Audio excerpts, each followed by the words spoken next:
ሰላም ጤና ይስጥልኝ የታማኝ መረጃ ቻናል ተከታታዮች በየሰዓቱና በየዕለቱ የሚወጡ የተመረጡ አዳዲስ መረጃዎችን በየ3 ቀን ጠቅለል አድርገን በሳቢ መልኩ የምናቀርብበት የመረጃ ሰዓታችን ደርሷል። አብራችሁን ቆዩ።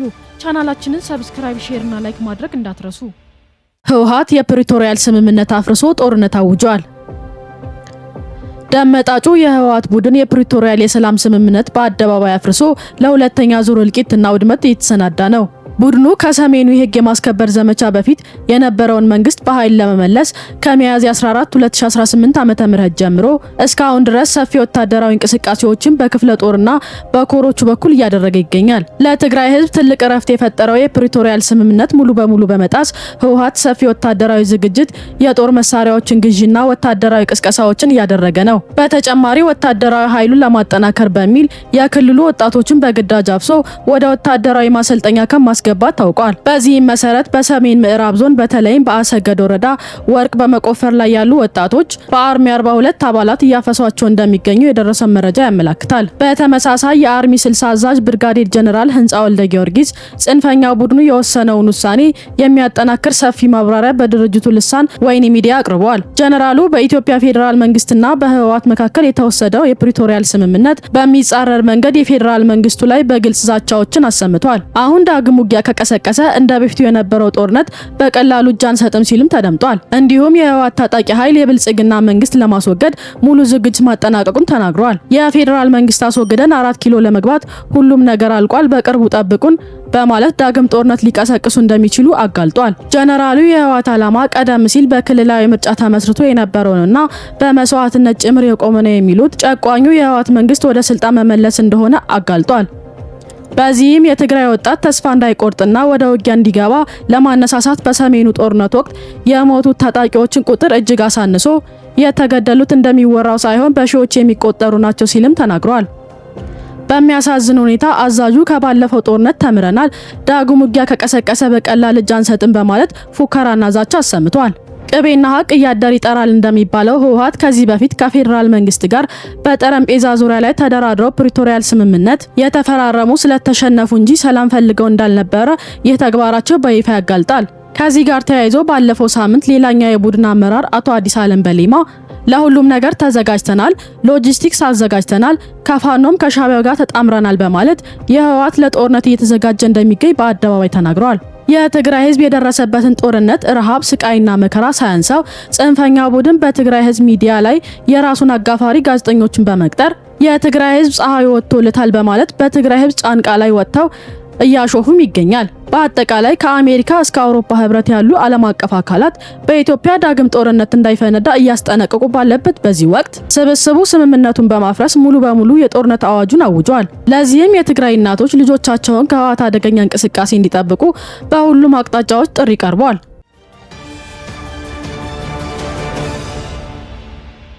ያልተሳካው የህወሓት መፈንቅለ መንግስት እቅድ። ጽንፈኛው የህወሓት ቡድን የትግራይ ክልል የደም ምድር ለማድረግ ያቀደውን የጦርነት እንቅስቃሴ ከትግራይ ምሁራን እንዲሁም ከዓለም አቀፍ ማህበረሰብ ከፍተኛ ተቃውሞ እየቀረበበት ነው። ስብስቡ የቀደመውን ምክር ቤት ወደ ስራ ይመለስ የሚለውን ውሳኔ በውሸት ፕሮፓጋንዳ ወደ ህዝብ ለማስረጽ ያደረገውን ሙከራ ተቀባይነት አጥቷል። ለአብነትም የመቀሌ ዩኒቨርሲቲ ምሁራን ከሰሜኑ ህግ የማስከበር ዘመቻ እንዲመለስ የተላለፈውን ውሳኔ በተመለከተው ባደረጉት ውይይት ላይ ጽንፈኛው ቡድን ውሳኔ በጽኑ እንደተቃወሙት ተሰምቷል። በተመሳሳይ የትግራይ ምሁራንና ባለሙያዎች ጽንፈኛው የህወሓት ቡድን በትግራይ ጊዜያዊ አስተዳደር ላይ መፈንቅለ መንግስት ለማካሄድ ያቀደውን እቅድ በጽኑ እንደሚያወግዙም አስታውቋል። በክልሉ እያደረገ ያለውን ወታደራዊ እንቅስቃሴ ወደ ሌላ ዙር ጦርነት እንዲያመራ ስጋት እንዳላቸውም ገልጸዋል። ምሁራኖች ቡድኑ የጠራው የጥፋት ውይይት ላይ ባለመሳተፋቸው ከጎኑ እንደማይሰለፉ በተግባር አሳይቷል።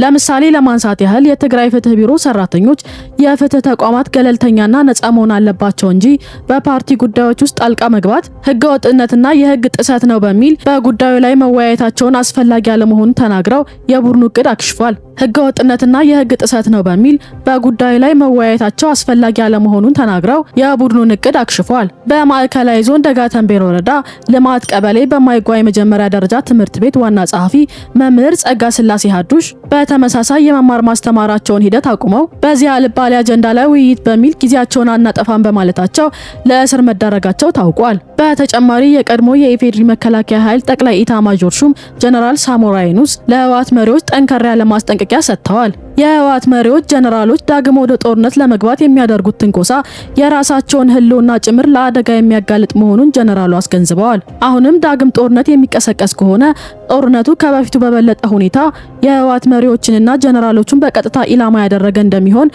አስረግጦ ተናግረዋል። ሳሞራ የፌዴራል መንግስቱ ያለው አቅም መሪዎችና ጀነራሎች ባሉበት ቦታ ሆኖ ለመምታት የሚያስችል ዘመናዊ መሳሪያ እንደታጠቀ በመግለጽ አሁን ጦርነት ከተጀመረ የህወሓት ከፍተኛ አመራሮችና ጀነራሎች ለህልፈት የመጋለጥ እድላቸው ከፍተኛ ነው ሲሉ አስጠንቅቀዋል። ይህ በእንዲህ እንዳለ ጽንፈኛው ህወሓት ለጽምዶ ማጠናከሪያ እንዲውልና ከፊት ላቀደው ጦርነት የሻዕቢያ ታጣቂ በብርቱ እንዲዋጋለት በማሰብ የትግራይን መሬት እየሸነሸነ ለሻዕቢያ ታጣቂዎች እየሰጠ ነው። ይህንን ተከትሎ የህወሓት ታጣቂ እኛ ስንቴ ጠይቀን ሳይሰጠን ለነሱ ለምን በሚል ማመጽ መጀመሩ ታውቋል።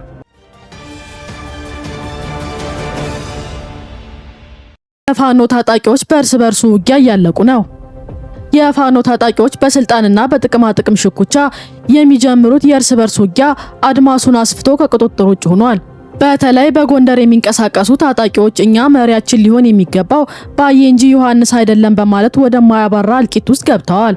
እና አስረስ ማረ የነባዬን ቡድን ጥያቄ እንዳልሰሙ ዝም ማለታቸውን ተከትሎ አዲስ የውጥረት ጦርነት ተከፍቷል። ዮሐንስ የሚባለው በጎንደር የተወለደ የትግሬ ድብልቅ ስለሆነና እና አስረስ ደግሞ በዚህ ሰዓት ከህወሓት ጋር እየሰሩ ስለሆነ እሱን ማንሳት ስላልፈለጉ ነው በሚል የእርስ በርስ ውጊያው መከፈቱ ታውቋል። በተመሳሳይ በምዕራብ ጎንደር ዞን ቋራ ወረዳ ገለጎ አካባቢ የሚንቀሳቀሰው ቡድን የጦፈ ውጊያ ውስጥ እንደሚገኝ የደረሰ መረጃ ያመለክታል። በዚህም ባሳለፍነው ሳምንት ሚያዝያ 23 2018 ዓ.ም የቡድኑ ምክትል አዛዥ የሆነው ዳዊት ዘመነ ሁለት ወንድሞቹንና ወላጅ አባቱን በቂም በቀል መገደላቸው ታውቋል። ይህን ተከትሎ የዳዊት የቅርብ ቤተሰብ በሙሉ ከፍተኛ ቁጭት ውስጥ በመግባት በአካባቢው የሚንቀሳቀሱ ታጣቂዎችን ሊበቀሉ እንቅስቃሴ መጀመራቸው ምንጮች አረጋግጠናል። በተጨማሪ በማዕከላዊ ጎንደር ዞን ጣቁሳ፣ ደንቢያና ጭልጋ ወረዳዎች የሚንቀሳቀሰው ቡድን የሚመራው ደረጀ በላይ ካለው የስልጣን ወዳጅነትና ስግብግብነት በመነሳት የጣና ብርጌድ አመራር የሆነውን ልብ አርግ ሙጩ ማስገደሉ ተሰምቷል። እንዲሁም በሰሜን ወሎ ዞን መቄት ወረዳ 106ኛ ኮር በሚል ተደራጅቶ በሚንቀሳቀሰው ቡድን አባላት መካከል በተፈጠረ ግጭት በኮሩ ዘመቻ መሪ ጨለፍ ተስፉን ጨምሮ በርካታ መሞታቸውን ከስፍራው የደረሰ መረጃዎች ያመለክታል። እንዲሁም በሰሜን ወሎ ዞን መቄት ወረዳ 106ኛ ኮር በሚል ተደራጅቶ በሚንቀሳቀሰው ቡድን አባላት መካከል በተፈጠረው ግጭት በኮሩ ዘመቻ መሪ ጨለፍ ተስፉን ጨምሮ በርካቶች መሞታቸውን ከስፍራው የደረሰ መረጃዎች ያመለክታል። በተመሳሳይ በምስራቅ ጎጃም ዞን ሁለት የጁነሲ ወረዳ አስተሪዮ አካባቢ በሚንቀሳቀሰው ቡድን በአስተባባሪዎችና በአባላት መካከል በተፈጠረ አለመግባባት በርካቶች መሞታቸው ተሰምቷል። በወሎ ቀጠናም አፋብህን ምኒልክ በሚል ተደራጅቶ የሚንቀሳቀሰው ቡድን አመራሮች መካከል ልዩነት ተፈጥሮ ለግጭት ዝግጅት እያደረጉ ይገኛል።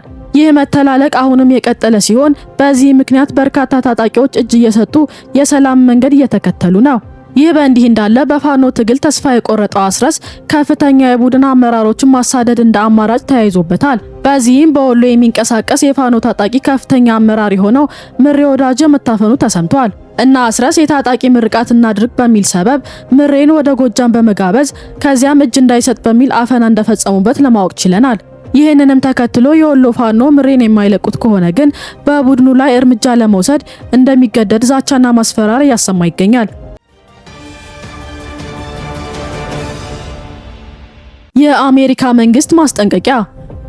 አምባገነኑ የኤርትራው ፕሬዝዳንት ከምስራቅ አፍሪካ አልፎ አሸባሪዎችን በመደበቅና በማሰልጠኑ የዓለምን ትኩረት ስቧል። በአሜሪካ ሴኔት የውጭ ግንኙነት ኮሚቴ ከፍተኛ አባል የሆኑት ሴናተር ጂን ሻሂን የአሜሪካ መንግስትን በመወከል የኤርትራ ሰራዊትና የአማራ ኃይሎች በአስቸኳይ ከትግራይ እንዲወጡ አሳስበዋል። ሴናተር ጂን ከሻዕቢያ ጋር ስምምነት የፈጠረው ህወሓት የሰላም ስምምነቱ ሙሉ በሙሉ እንዲፈርስ በማድረጉ የአፍሪካ ቀንድ ቀጠናን ለከፋ ቀውስ እየዳረገው መሆኑን በመግለጽ ከድርጊቱ እንዲታቀብ አስጠንቅቀዋል። ከአምባገነኑ ኢሳያስ አፈወርቂ አገዛዝ ጋር ተያይዞ እሱንና አሽከሮችን ማስወገድ የሚችል ጠንካራ ኃይል መቋቋምን ተሰምቷል። ኤርትራውያን የፍትህ ታጋዮች የህግድፍ ድንበር ተሻጋሪ ጭቆናን ለመታገል ያለመ የጋራ ግብረ ኃይል በይፋ አቋቁመዋል። ይህ ግብረ ኃይል ዋና ዓላማ በኤርትራ ውስጥ ባለው የህግድፍ አገዛዝና ወኪሎች በኤርትራ ውስጥ የሚገኙ የኤርትራ አክቲቪስቶችና በዲያስፖራ ማህበረሰቦች ላይ እየጨመረ የመጣውን ድንበር ተሻጋሪ የጭቆና ጥቃት ለመከላከልና ለመቃወም የሚደረገውን ትግል ለማስተባበር እና ለማመቻቸት ያለመ ነው ተብሏል። በውስጥ ግጭት ጣልቃ እየገባ የሀገራችንን ሰላም ያወከው ኢሳያስ አፈወርቂ የሚወገድበት ጊዜው ደርሷል። ይህ በእንዲህ እንዳለ ህወሓት የኢትዮጵያ ሰላምን ለማደፍረስ ከሚያደርገው ጥረት አልፎ የጎረቤት ሱዳንን የእርስ በርስ ግጭት በማባባስ ለአልቡርሃን ጦር ቅጥረኛ ተዋጊ እያሰማራ መሆኑን የሚያሳዩ ተጨባጭ ማስረጃዎች ወጥተዋል። ቡድኑ ዶላርን ለመሰብሰብ ሲል የተባበሩት መንግስታት ድርጅት በግልጽ የደነገገውን አንድ ሀገር ወይንም አካል በሌላ ሀገር ውስጣዊ ግጭት ላይ በቀጥተኛም ሆነ በተዘዋዋሪ ድጋፍ እንዳይሳተፍ የሚከለክለውን ህግ በመጣስ ወታደራዊ ድጋፍ እያደረገ ይገኛል። በተለይ ለአልቡርሃን ጦር እድሜያቸው ያልደረሱ ህፃናትን ቅጥረኛ ተዋጊ አድርጎ በማሰማራት ዓለም አቀፍ የጦር ወንጀል እየፈጸመ ነው። ለዚህም ማረጋገጫ የፈጥኖ ደራሹ ኃይል ብዙ የትግራይ ወጣቶች ተማርከው እጃቸው ላይ የሚገኙ በተንቀሳቃሽ ምስል ያሳየው መረጃ ከበቂ በላይ ነው። በመሆኑም የዓለም አቀፍ ማህበረሰቡ በማይመለከተው ጦርነት በርካታ ታጣቂዎችን ያስጨረሰ የሚገኘው ህወሓት ቡድን ላይ እንደ ሻዕቢያ አስቸኳይ የሆነ ውሳኔ እንዲያሳልፍና ማዕቀብ እንዲጥል ጥሪ ቀርቧል። ከተመድ በተጨማሪ በመላው ዓለም የሚገኙ የህፃናትና የሰብአዊ መብቶች ተሟጋች ድርጅቶች ቡድኑ በህፃናቱ ላይ ለፈጸመው ግፍ ተጠያቂ ይሆን ዘንድ ከፍተኛ ጥረት ሊያደርጉ ይገባል። ምርጫ በሰላማዊ መንገድ እንዲጠናቀቅ አስፈላጊ ዝግጅት ተደርጓል። ሰባተኛ ጠቅላላ ሀገራዊ ምርጫ ሰላማዊ ሆኖ ያለምንም እንቅፋት እንዲጠናቀቅ በትኩረት እየተሰራ ነው። አልፎ አልፎ የሰላም እጦት የሚስተዋልባቸው አንዳንድ የአማራና የኦሮሚያ ክልል አካባቢዎች የምርጫ ሂደቱ ሰላማዊና ዲሞክራሲያዊ ሆኖ እንዲጠናቀቅ በቂ ዝግጅት ተደርጓል።